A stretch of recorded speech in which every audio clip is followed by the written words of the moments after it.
nothing's gonna stop us.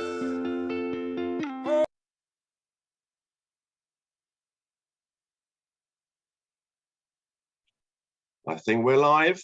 Hello, everybody, and welcome to the 14th Randstad UK webinar, our Christmas special, with two of Saracens and England's finest hookers, Jamie, George and May Campbell.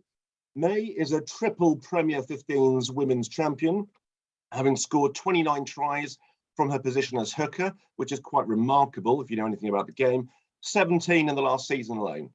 And Jamie George is England's hooker with 69 caps, 11 tries to his name and 3 Six Nations titles, as well as a triple European champion with Saracens and 5 Premiership titles. Have I missed anything? I hope not. In short, they're both really good at rugby, but our canvas today will focus on teamwork, resilience, leadership, and a little bit about Christmas, perhaps. Okay, so now before we get stuck in, guys, you'll be able to ask your own questions using the Q&A functionality at the bottom of your screens and upvote those which excite you most. Keep them short, please. I ignore the long questions. My brain just can't handle it. So you've been warned. I'll do my best to make sure that my voice holds out, but I'll do my best to keep across those Q&As and ask those questions in about 30 minutes time after the guys have tackled a few of my own questions. Now, this session is being recorded and a link will be sent to all of you within the next few days. But before we meet our rugby legends, as ever, we've got some stats hot off the Randstad press to share with you all to provide a little context for some of today's themes. So first slide up, please, guys. That'd be amazing. Thank you. So we polled 35,000 people. That's not a typo. It was literally that many people earlier this year. And 34% declared that they'd rather be unemployed than unhappy in a job. I suspect that statistic is coming down now as the reality of the cost of living bites a touch harder. Next slide, please, guys, would be tremendous. There you go. From the same report, 48% said they would quit their job if it was preventing them from enjoying their life. Makes perfect sense to me. I guess 52% are perhaps not in a position to quit their job right now because of financial commitments, etc. Next slide, please. Still with the Work Monitor report, 63% agree that their personal life is more important than their work life. I find this a staggeringly low result for me. I'd have thought that many more would have said that. Frankly, who are the 37% putting their personal lives to the sword for their work? Perhaps they're all rugby players. Next slide, please. And 76% feel that their employer's values and purpose align with their own. A big result, a big number. It's clearly important for people to feel authentically connected to their workplace at purpose level. We see this in our research time and time again. I'm sure the guys might have some something to say about the Saracens way in this regard. Next slide, please. 38% wouldn't accept a job with an organisation that wasn't making a proactive effort to improve its diversity and equality. That's a growing number, and obviously something we take very seriously at Randstad as the #1 HR consultancy in the world. As evidenced by the fact that we sponsor both the men and women Saracens teams, which is reflected on this call today as it goes. And the final slide, please. There we go. We polled 666 people and asked them if they were attending festive celebrations this year. And a dismal 26% said yes. 59% said no. A staggering result and terrible news for the hospitality sector to bring it back to recruitment. I'm sure the guys will have some, will want to talk about the importance of social capital in building team camaraderie. As a Randstad team, we're off to a Christmas lunch in about 2 hours in a frosty St Albans as it goes. So we're looking forward to that. Now, enough of Randstad polls, enough of me. Let's get to the main event. Jamie and May, welcome. Let's get started. Cameras on, microphones on, and we're live. Good to see you guys. So a question for both of you, actually. When did you first know that you wanted to be a rugby player? We'll start with May, please. That'd be great.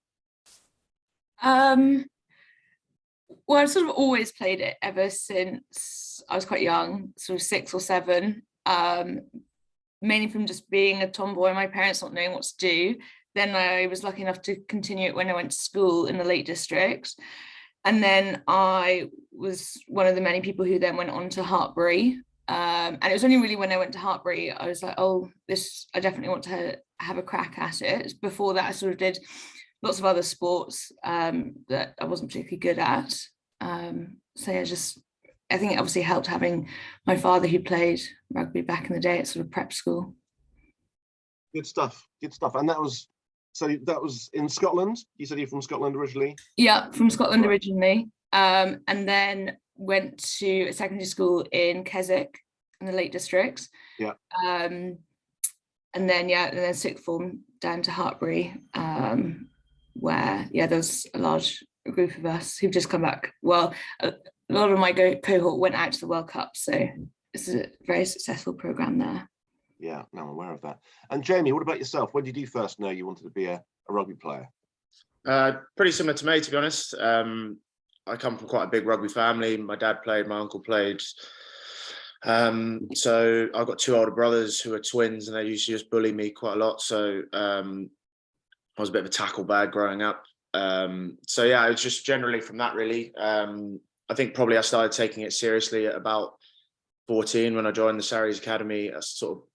That was probably the time where I realised that it was something that could be a possibility. But I've always loved it. It's always been a massive part of my family, and yeah. Sure. So how did that talk me through that journey to being part of the Saracens Academy? So you were playing at school, one presumes, and then maybe a local club, and then you got spotted. How did you get spotted? Yeah, it was exactly that, really. Playing at school, playing for my local club, and I was lucky enough, the academy manager at the time, Mike Heinard, was also from my local rugby club. So I think he probably heard whispers that I was okay, and asked me to go down. So there was, at the time, the academy setup is nowhere near what it is now.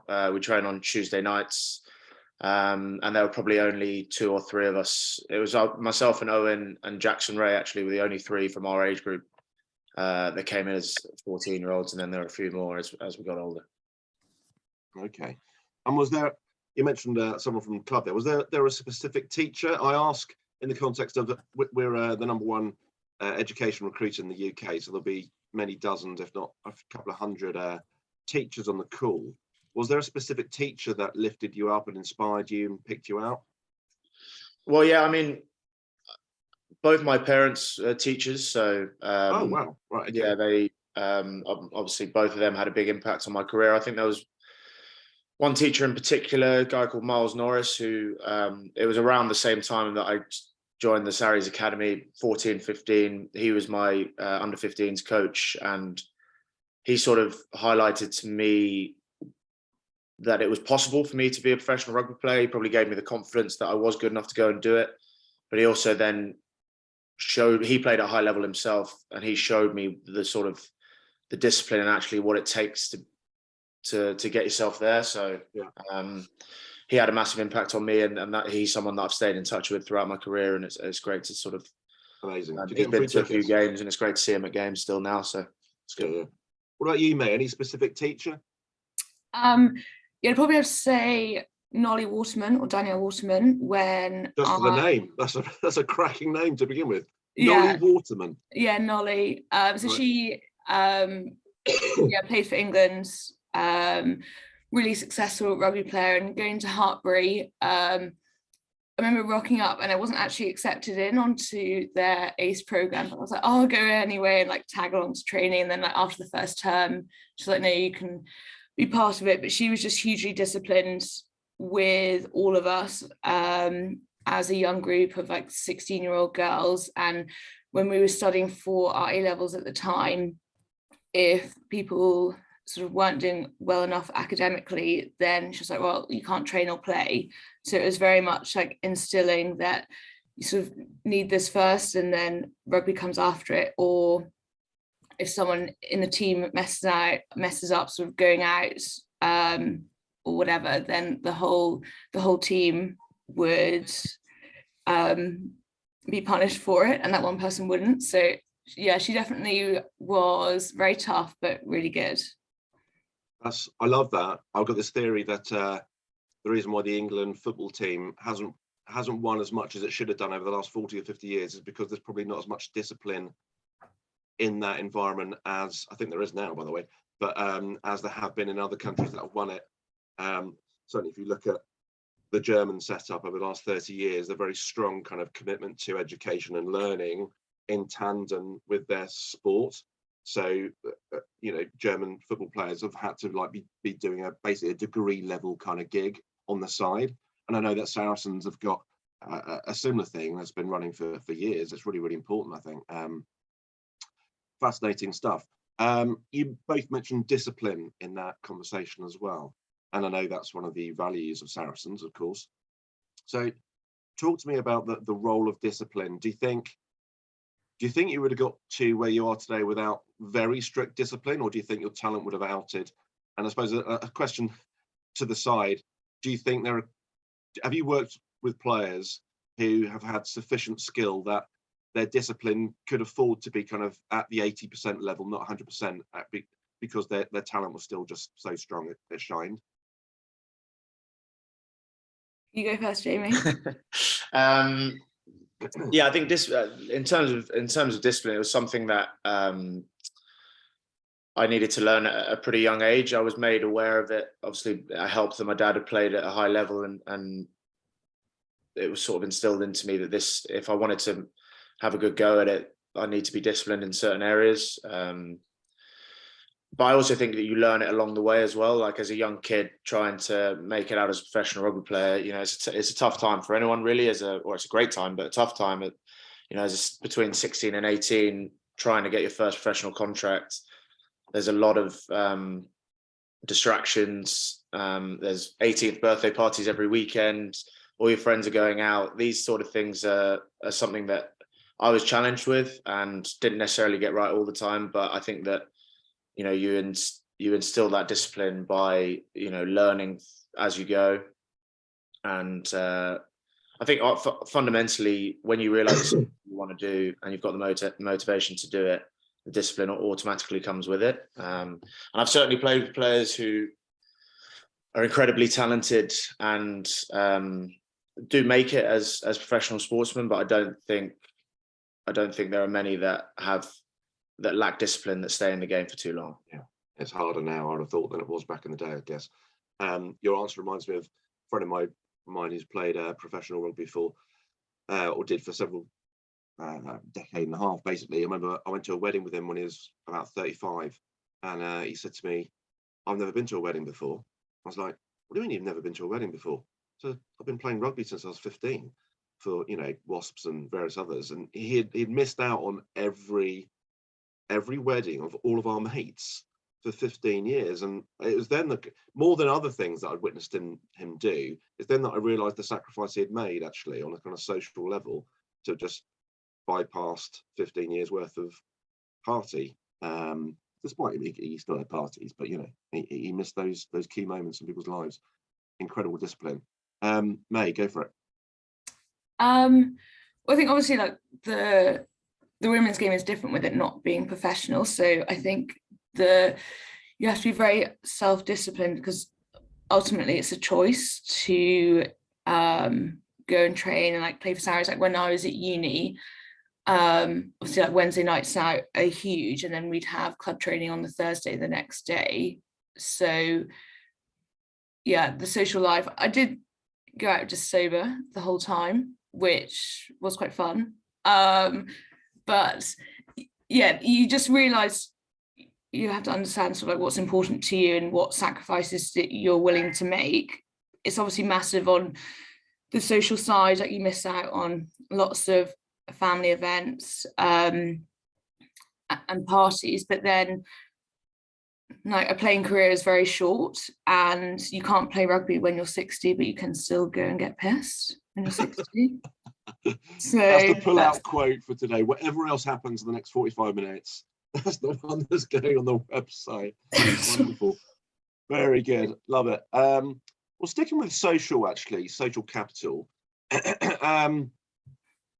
that statistic there about, only 26% of people, and we polled a lot, 666, that's statistically valid. So for the statisticians amongst you, that means it's kind of accurate. It will be plus or minus 3% either way on that kind of number. So 3/4 of people in Britain today, 32.4 million people working today, won't be having a Christmas party or attending one. And that seems really sad to me on many levels, not least because, people probably can't afford it, businesses can't afford it and all that kind of stuff, which is tragic. But also the opportunity lost there of building camaraderie and the social capital that arises from that. How have you seen that, talking about missing out on social gigs because you're professional players or non-professional but full-time rugby players, what bigger miss do you think that is, and also how have you seen social capital in the sporting arena work out brilliantly for you and build that team camaraderie and togetherness? And May, do you want to go first this time? Yeah, well, I'm missing my Christmas party for work this year. I think you say because it's now. No, it's before we've got sail away. So, but then we've got our Sarries one after the game this weekend. So it's obviously all about sort of like pick and choosing when you can. It's, having been, I think over the years I've been at Sarries, for the women's side, it's definitely got a lot better, like how much we socialize with one another off the field. And that's very much been down to Chippy, our forwards coach, coming in and not having forced fun, but sort of making us socialize off the pitch more. So after we won the semis last season, I think we went straight to all have a barbecue at one of the girls' house all together. And then also he's also great at hosting them as well.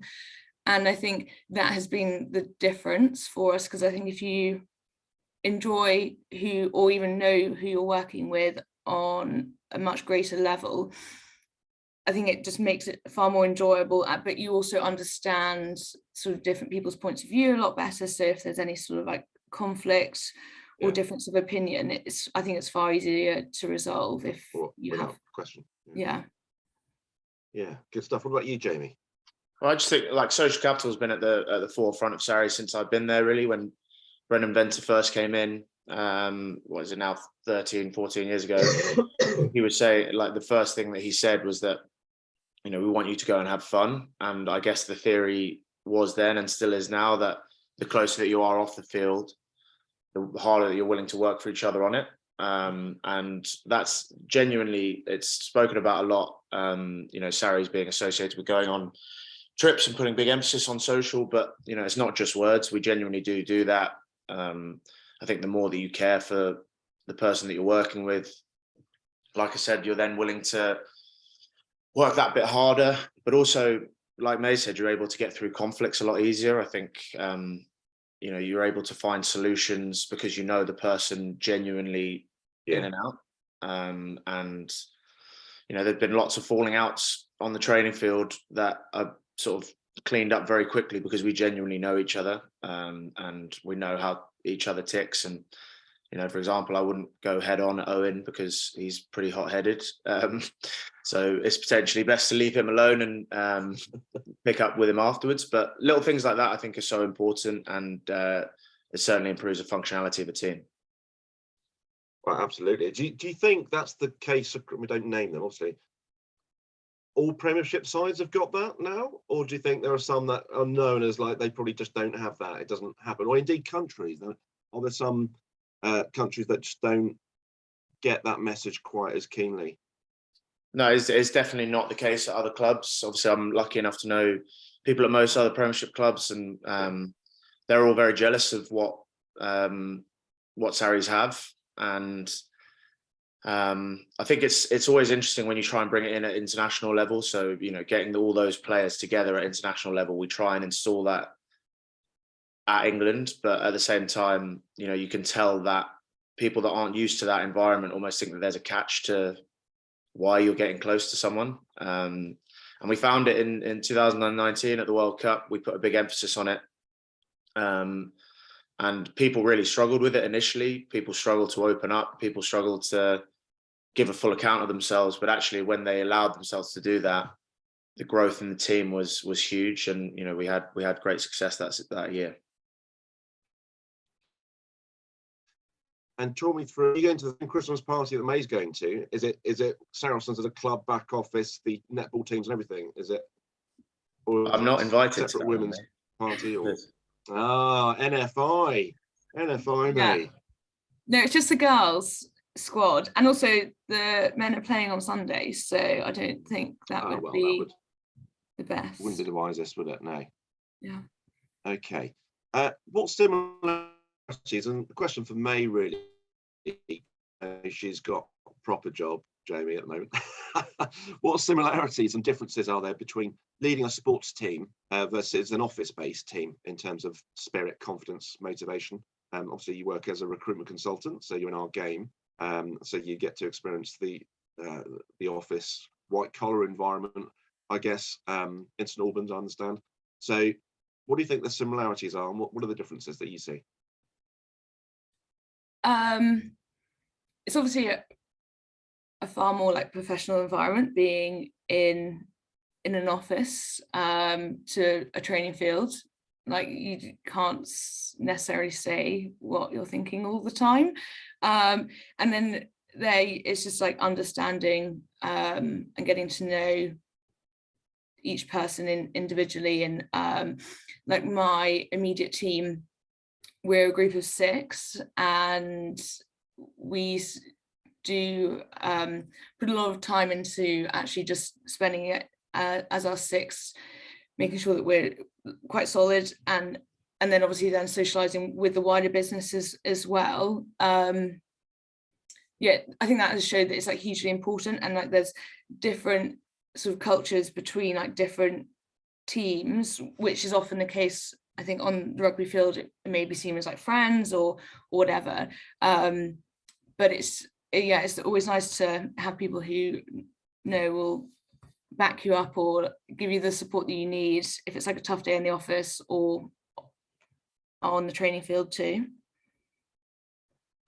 A question for you, Jamie. What, or both of you actually, ultimately, I suppose, what job do you think you'd be doing if you weren't a professional rugby player? I've got I run a business on the side, so I do also have a job. Okay, I did know as the leading questions, the media. So I'd probably be invested in that. I run a physiotherapy clinic with a friend of mine from school, so I imagine that I'd be working there in some business capacity. And yeah, it's I guess it would always be difficult to leave the game also. If I'd never made it as a rugby player, I'd probably still want to be involved in some capacity, in a coach capacity perhaps, but coaching has got less appealing the further I've gone on in rugby. So I might want to get out of the game. Go on, walk me through that one. Why? It's just stressful. Like it's rugby's all I've ever known for a long period. Like I said, I joined the academy when I was 14. I've been full time for 14 years or so. It's completely your life. And it's been absolutely incredible. I wouldn't change it for the world. Like, we spoke about everything earlier in terms of the amount that you miss out on, but it's absolutely worth it because, for me, I'm living my dream. I grew up supporting Saracens as a kid, and now I'm here playing for them, and I've been really lucky in that respect. But I think probably when you're surrounded by it 24/7, perhaps you might want to walk away from it. And it's nice to be able to have something outside of the game to sort of take your mind off it a little bit. Yeah, and so you think having a job on the side, as it were, makes you a stronger rugby player because it gives you that ulterior focus, that kind of extracurricular A level, as it were, on the side to kind of take the pressure off, but also give you a bit of a backup and stuff. It's one of the reasons why we sponsored Saracens and partnered with them for so long, is because of that commitment to the employability of players for the long term, and not just for that, on average, that 6 or 7 year period where they can play at the professional level. Obviously, you've smashed through that barrier anyway, but it's made you a better rugby player, right? I think so. It's something, again, that Saracens have put a huge importance on in terms of personal development, and that doesn't necessarily just have to be through studies.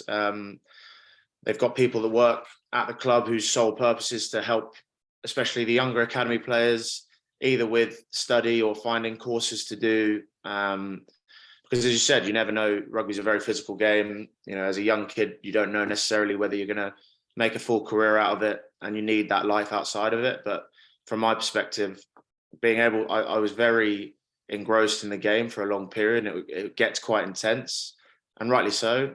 But being able to switch off and have stuff outside of the game to take your mind to, and also learn a little bit about yourself within, you know, running a business. There are, as we've spoken about before, definite parallels between the two, and you can see growth within each. So, you know, the more that you can give to the business outside of the game, I feel like you learn a bit and can take it into rugby as well.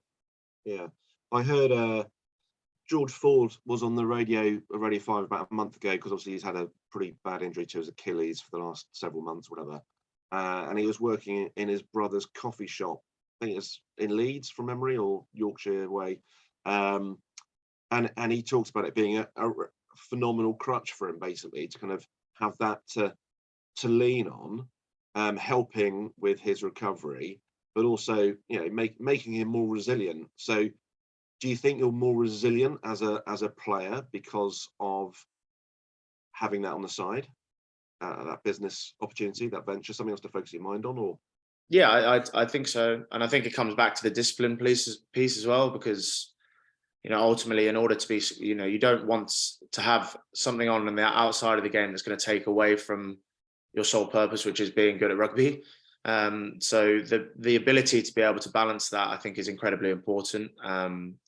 But yeah, you know, I know that George has really enjoyed that element of it, and I think, you know, a lot of rugby players are skeptical to take that step into something outside of the game.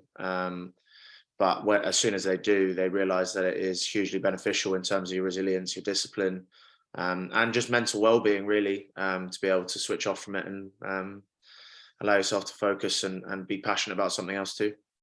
so that transition to Civvy Street for you would be pretty seamless when you hang your boots up, and it'll be many years away from now. But you think it'll be seamless, or do you think it'll be? It won't be that many years from now. It won't be that many years from now. I'm getting old.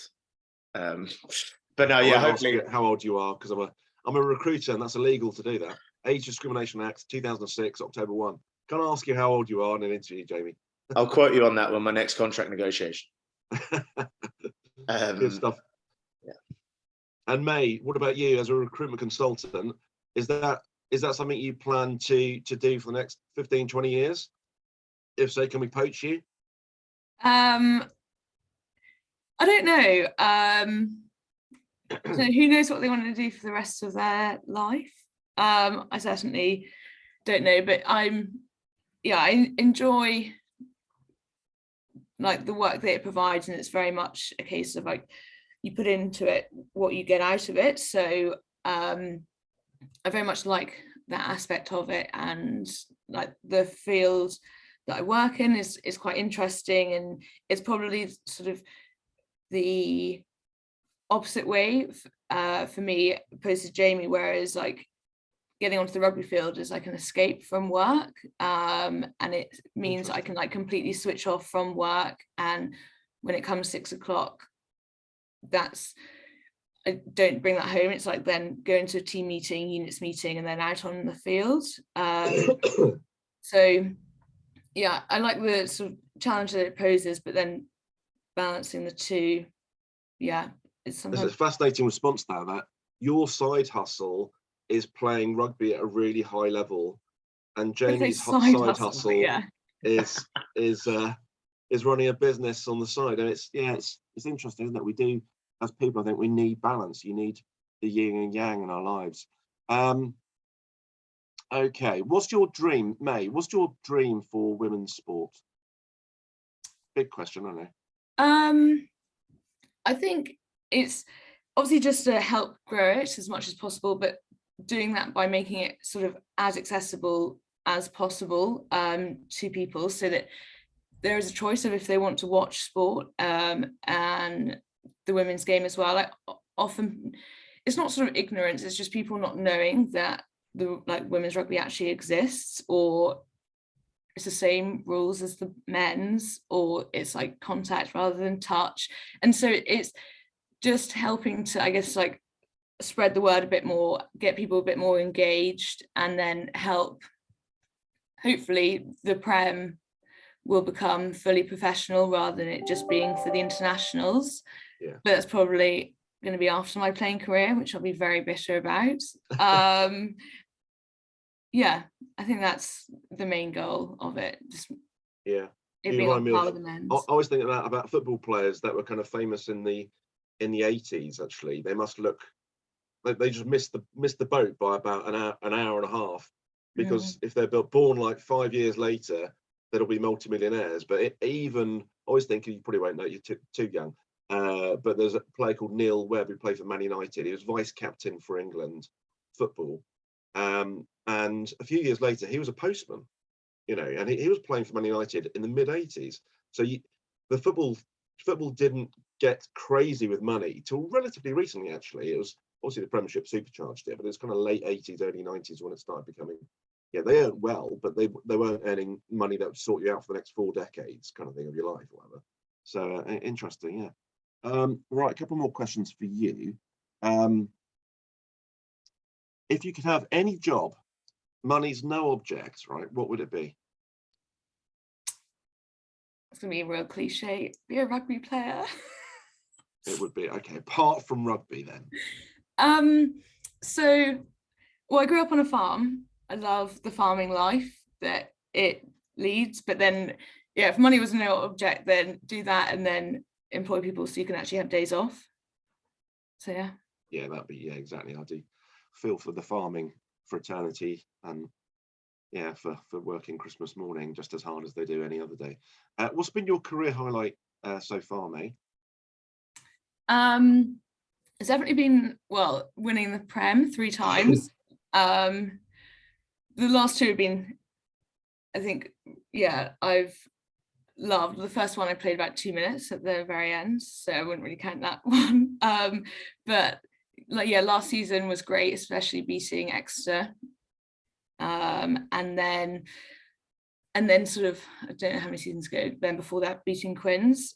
That, yeah, it was just like looking back and being able to like remember the day really well. I'll just like cherish it forever. On both occasions it was just, yeah. Is that why they gave you a black eye last weekend? Oh no, well we lost last weekend against Quins, but yeah. No, yeah. Okay, a couple of you, Jamie. So you mentioned Owen earlier, actually, and being a bit hot-headed and all that kind of stuff. What does he do to bring out the best in you and the Saracens team? If indeed he does. Well, he certainly does that. We wouldn't be where we are in terms of the men's team without him, really. He, like, I've known him since I was 14, and genuinely every day that we turn up to training, he's there to get everything out of himself, and that's very infectious throughout the team. He's as driven as a person as I've ever seen, and I sort of run out of superlatives for him, really, because he's as good as people say he is. He's obviously incredibly talented, but at the same time, the work that he puts in, he deserves everything that he gets. And like I said earlier, that's incredibly infectious, and he drives the standards of the team. He is very hard and strict on the way that training should be, the way that we should play the game. But at the same time, throughout his career, he's become incredibly more empathetic to people, and has a good understanding of what people want. And I think that's a good sign of a good leader. And generally, he's just incredibly authentic. And again, I think that's a really important aspect of being a leader. So yeah, don't know whether I can throw any more superlatives at it, but he's excellent at rugby. I won't make it more painful for you. Are there any other leaders within sport more generally that have inspired you, or that you think that guy's or girl is just incredible at what they do, and that's inspired me the extra 10% today to go a bit harder? Anyone else? Well, I think, like, you look at Leah Williamson with the Lionesses. I think that the role that they're playing in women's sport at the minute, I think, is incredible. And I think that, I listened to a podcast with her on it, and I think she's incredibly impressive in that her leadership style is wanting people to feel like that they can be themselves. I think often I've been in teams led by people that it's a little bit of a dictatorship almost, and you need to feel a certain way, you need to perform a certain way, and actually that's an entirely different way of looking at it. If you want to feel nervous, you can. It's okay to feel nervous. If you want to be incredibly pumped up for a game, that's also okay. And allowing you to feel and be in your own space is something that really resonated with me. And it's obviously a huge reason why the Lionesses have been as successful as they have. Good stuff. May, what about you? Any leader that's particularly inspired you from across sports? Well, it's not a team sport though, but I think just having grown up in the same place, I've always loved watching Andy Murray's career and how successful he was, and then obviously now he sort of played with injury, and it's it's just really interesting to listen to sort of various different podcasts that he's done about how you perform under such a spotlight, really. So yeah, he's probably someone I've looked to. Good stuff.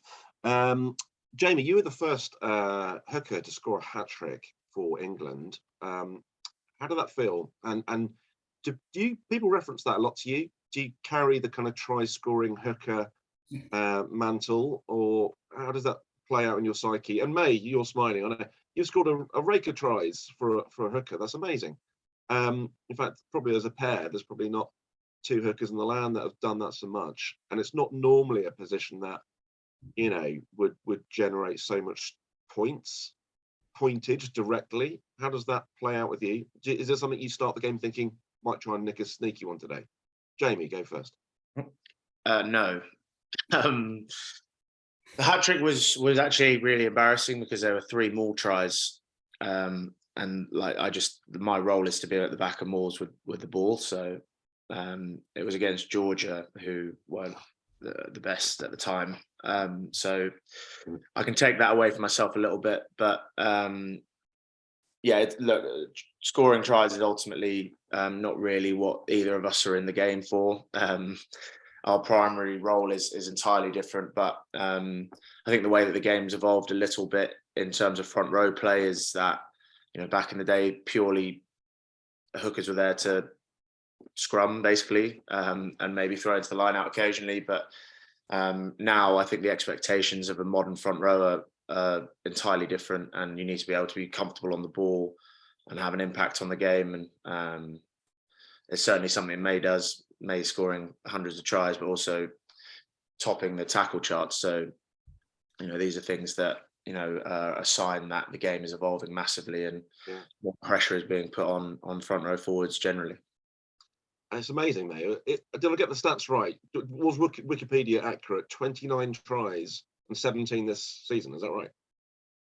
No, I don't know. No, this season, I think I'm on 10 or 11 out of right, Wikipedia wrong then. One of your mates has done you a favour and made it look good. That might have been a couple of seasons ago, so maybe it's a bit out of date, but it doesn't really count though, being at the back of them all.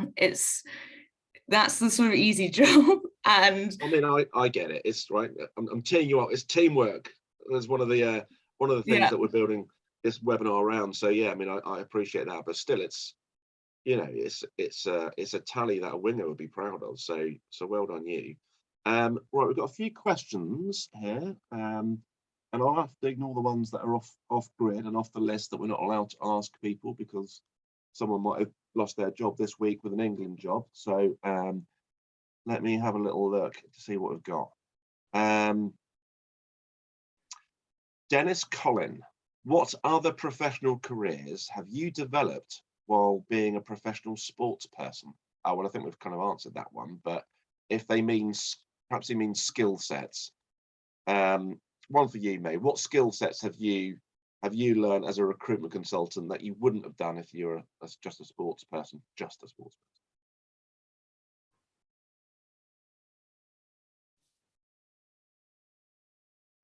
Can you hear me, May?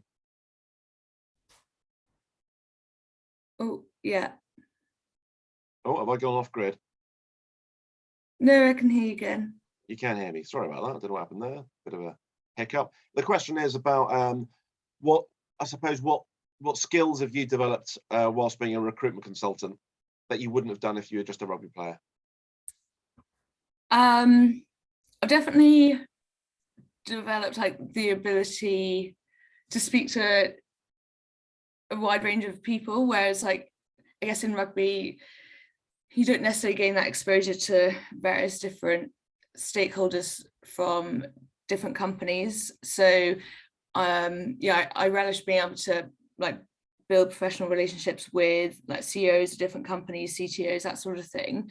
And I remember when I first started, I was sort of quite shy and quite timid and didn't really have the confidence to do that. So it was definitely sort of baptism of fire going into the office, but something that I've sort of hugely enjoyed, as well as obviously being disciplined. I think before I even started in recruitment, I was just from rugby, but that has sort of instilled it even more so. So yeah. Sure thing. Okay, another question here. We've got James DiGiorgio. I hope I've said that right. What impact did COVID have on you both in terms of maintaining the high levels of performance you needed to reach? Jamie? It had a massive impact. I think both internationally at club level, a lot of people did struggle during COVID times. Obviously, we're really lucky and we play in front of big crowds, both at StoneX and at Twickenham, and it was so bizarre not having the feedback from crowds. I think that was a really tough time to be a sports person, really. We were really lucky to be able to continue to do what we did, but it all felt very, very different. And I'm the sort of player that reacts really well to a good atmosphere. And, you know, it was an entirely different challenge to get yourself up for games where there's no one there and you can hear yourself shouting at people. So I think it was hugely challenging from a team morale's point of view also, because, you know, we were restricted in terms of what we could do socially, even around meetings. These kind of things, I think, had a massive impact, and we probably didn't realize how big an impact it would have until later on, when we were able to sit together to have food, sit together to have a team meeting, not have to be outside in a tent. Things like that. I think, you know, it makes you value the importance of being together as a team and the importance of being able to be together, really. Sure thing. May? Yeah, I definitely say the same, although we definitely don't get the same crowds as the men. So but I remember when it sort of first hit, our season was just canned. So I moved out of London, like went home to the countryside in Scotland. So that wasn't sort of too bad, but it was like coming back in over the sort of winter lockdown, which is really hard when we had all these rules around socializing, and it all just sort of seemed so silly at the time. And I remember our first training session, I think it was what you were allowed to do, like passing or something, you weren't allowed to do contact, and it was almost like the first day back at school. We were just so giddy being able to interact in person with other people rather than your immediate household, and it just sort of stressed the fact that we actually will do like one another and like the whole team environment that it then gives us. And then on the field we had a law change that there was then only free kicks after a knock on, so we had no scrums, which I quite liked because I didn't like the scrums at all. But I think that had like a big impact on our props who were... You're a hooker that doesn't like scrum. No. Okay.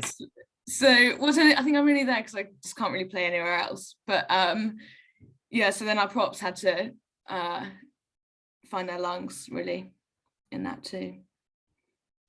Okay.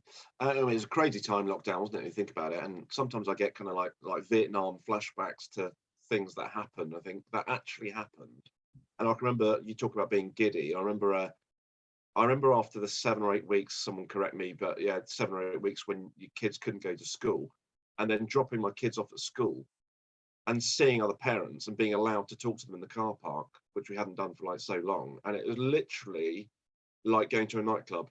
But it was sort of 8:15 in the morning on a frosty morning, but it felt like you'd been to a nightclub because you'd been starved of any oxytocin kind of endorphin hit from any kind of social connectivity, and to have it back was just like, for an extrovert like me, it's just like, oh my god, oxygen, I've got oxygen again to kind of, so I can really relate to that. Yeah, well, we all can, can't we?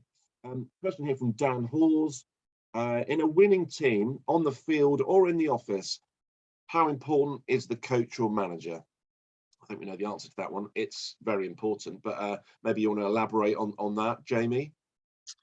Yeah, it's massively important. I think I've been lucky to have been coached by a few people now, and there's definite, like, I mean, for me, Mark McCall's the best coach that I've ever worked under, and the reason for that is he's incredibly personable, but he's also, like Owen, probably the most driven person that I've ever seen, and he's very quietly competitive. But in terms of, you look how long that he's been at Saracens for and how successful they've been under him, and a lot of people talk about how we're able to retain so many top quality players, and he's right at the top of the list.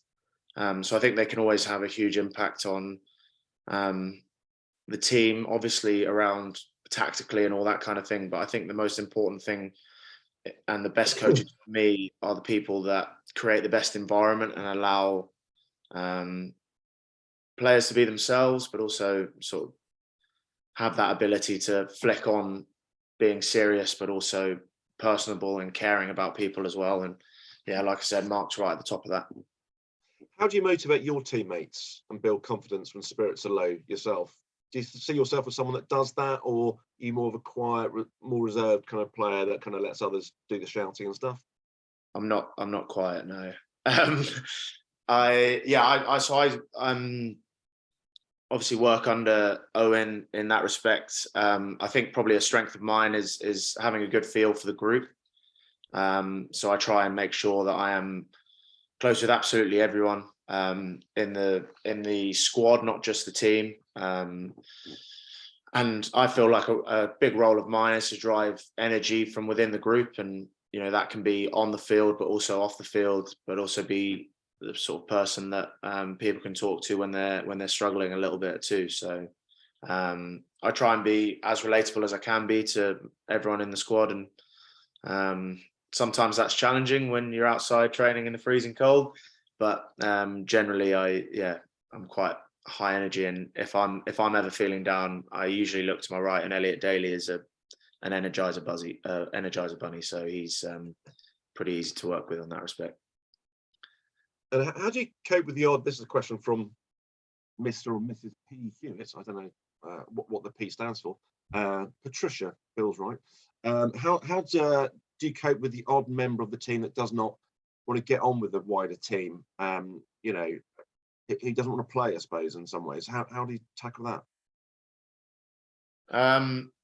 From my experience, the sign of a strong culture is one that is very inclusive to everyone, but at the same time, there are certain fundamentals that need to happen in order to be respected from within the group. And I think Sarri's culture is the strongest that I've ever been a part of. And if people aren't willing to buy into the culture, and fundamentally that revolves around caring about people, working really hard on the field, and being disciplined, and all the values that we speak about, and having humility. If those people don't come in and buy in, they're spat back out very quickly. Yeah. And like I said, it is a very in or foxtrot Oscar kind of thing. Yeah, it can't. Well, but I mean, we're also inclusive, and we allow people to come in and try and put their stamp on things, but at the same time, there are, like I said, a few fundamentals that need to happen. And I'd say we're as easy an environment to fit into as possible. But there have certainly been players that have come in who are big names in the game and haven't fit the environment. And whether you're a superstar on the field, if you don't fit in and care about people, and not a true Saracen in terms of what your values are, then that isn't ever going to work. And that's happened a few times. Okay, a couple of questions here from an Ian Brocklehurst. So I think the nub of this question is, how do you balance analysing what went wrong in a game versus what went well in a game? I suppose how deep in the valley of despair do you go in terms of analysing stuff that went badly? Because that can then make people just feel cack about themselves and they're harder to lift. I mean, there's that balance, isn't there? Like, but this was an excellent. How does that play out? And actually, a question on my own aside, which has motivated me. Team speeches for both of you before you go on. Imagine it's a really, really challenging game. It's a 50-50 kind of, could go either way, this one. How much focus is there on your weaknesses versus your strengths? Neutralizing your weaknesses, but focusing on your strengths? Or do they just always blast with, make you feel amazing about yourself and focus on what you did incredibly well and why you're really, really good? Or is there that kind of, but watch out for that weakness that you're not very good at that, or that, how does that play out? I'm intrigued. You go, May. So the first bit about knowing what to sort of analyse, I think often, well, for us, it comes a lot from the coaches of what we should look at. Obviously, we are expected to go through the game ourselves.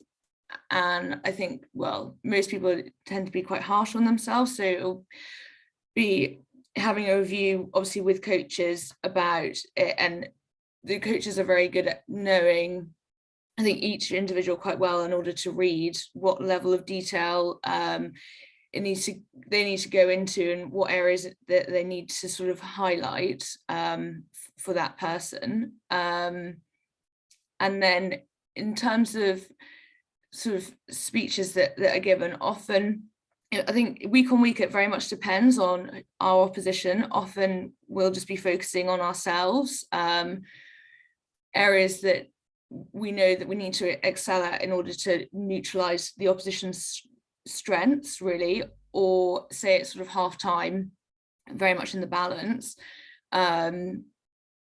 It's all about what we can do to change the next 40. So sort of what went wrong before, but not really sort of talking about it in a way of what we did wrong. It's more about what we're going to go and do next. So then it doesn't really come across, I don't think, in a negative manner.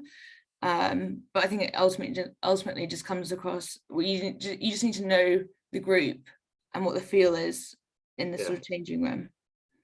And Jamie, same question for you. I agree, really. I think the more time that I spent in the game, the less time that we spend reviewing oppositions. Like May said, the most important thing is you identify, when you're analysing a game, obviously you're not just going to brush past what you've been amazing at or what you've done badly. It's key to work out what went wrong and why, and then move on to what opportunities that presents itself as going forward. And I think our coaches are brilliant in that respect. We focus a lot on what we are good at, but then at the same time, it's constantly where we can take things, even when things are going well. We're never happy with things just being good. We want to be the best at everything. So our ability to sort of recognize that and keep working towards that is important. And then before a game, really, I think, if my feel is, whenever I've captained teams, is you need to say something 2 minutes before you run out for a game, then you've built the week up wrong. For me, it's not the time to be, really focusing on anything majorly. Like May said, it's getting a feel for the group, what people want to hear, and then, showing people that you're ready for the game. Sure. That said, has there been a line or a message in a dressing room kind of inspirational last minute speech, for want of a better word, that you can recall from one of the many phenomenal coaches that you've played under? For me, I don't know whether you're the same, mate, but like the closer you get towards the game, the less that coaches become a part of messaging. Like throughout the week, it's like the start of the week, Monday, Tuesday, the meetings will be around the coaches because they've been analysing oppositions, they've been reviewing our game from the week before, giving us the messages. And then the closer that you get towards the game, you transition towards it being more player-led. And, you know, we have the knowledge, we've seen the footage in terms of what we're going to be working on. And then we go out there and we then take it on. So especially close to the game, on game day, you wouldn't really hear from any of the coaches from our side. You know, the players certainly take that on, and we're really lucky to have very experienced players who are very comfortable in doing that. And then in terms of one that I remember, it's hard to pick it out really, but I'd say Pete O'Mahony in the first test of the Lions in 2017, he spoke a lot about, you know, obviously that's a very, it's, you know, one of the biggest games that I've ever been involved in. And he spoke a lot about, he's quite a highly emotional person. He spoke about the fact that you're not just representing 4 countries, you're representing your family and people at home, and having time to think about the people that you are representing. And that's something that stuck with me a long time going forward. Oh, you get me all wobbly, mate. Cool. Okay. Right. Who do you think will be in the World Cup final on December the 18th next year? Me. Scotland and England next year. Yeah, that's who I'd go for. and who will England be playing, Jamie? France are pretty good, aren't they? Yeah. I think that, you know, with all the changes that's happening in England, I think there are certainly there's a huge amount of potential there, and we saw at the last World Cup that we've got good opportunities, and when we can do it when it matters, I think it's important who they bring in next, and that's going to be fascinating. But yeah, if they get it right and do the things that they're speaking about doing, then, you know, we'll be right up there with France and Ireland, and then you can never discount South Africa. Yeah, but Ireland don't like a knockout fixture, do they? They're pretty good now, though. I think they're entirely different to what they were before. Andy Farrell's got them clicking, so we'll see. But they're all on one side of the draw. I think France, Ireland, South Africa, and New Zealand are all on one side, so only 2 of those teams can get to a semi-final. That's handy, isn't it? Handy. Good stuff, and a bit of a precursor, England-France this weekend, of course. If you could invite anyone to your Christmas table, dead or alive, one person each, celebrity perhaps, who would you invite? Go on, Jamie. Who would I invite? Well, I'd like to see Schalk Burger again. Played with him. He's moved back to South Africa. He enjoys a beer or 12, and just generally, you don't get a word in when you're with him, which I quite enjoy. So he's got a few good stories to tell. Go for it, May. Well, sadly, she's now dead, but the Queen. The Queen. It's laughing after that, but I think probably it's just sad, lost you know. some of its integrity. But no, you're right. Of course, that's. She must have some great stories. So. Wow, just a bit more than anyone else on the planet, right?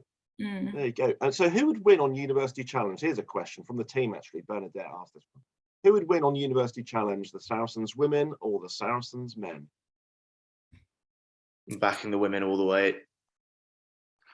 Oh, that's very kind of you. I'd back us girls. Sorry, yeah, I'd back you too. Yeah, I'd back us girls. Would you really, gentlemen? That's interesting. Good stuff. And then the final question: how are you guys spending Christmas? Yeah.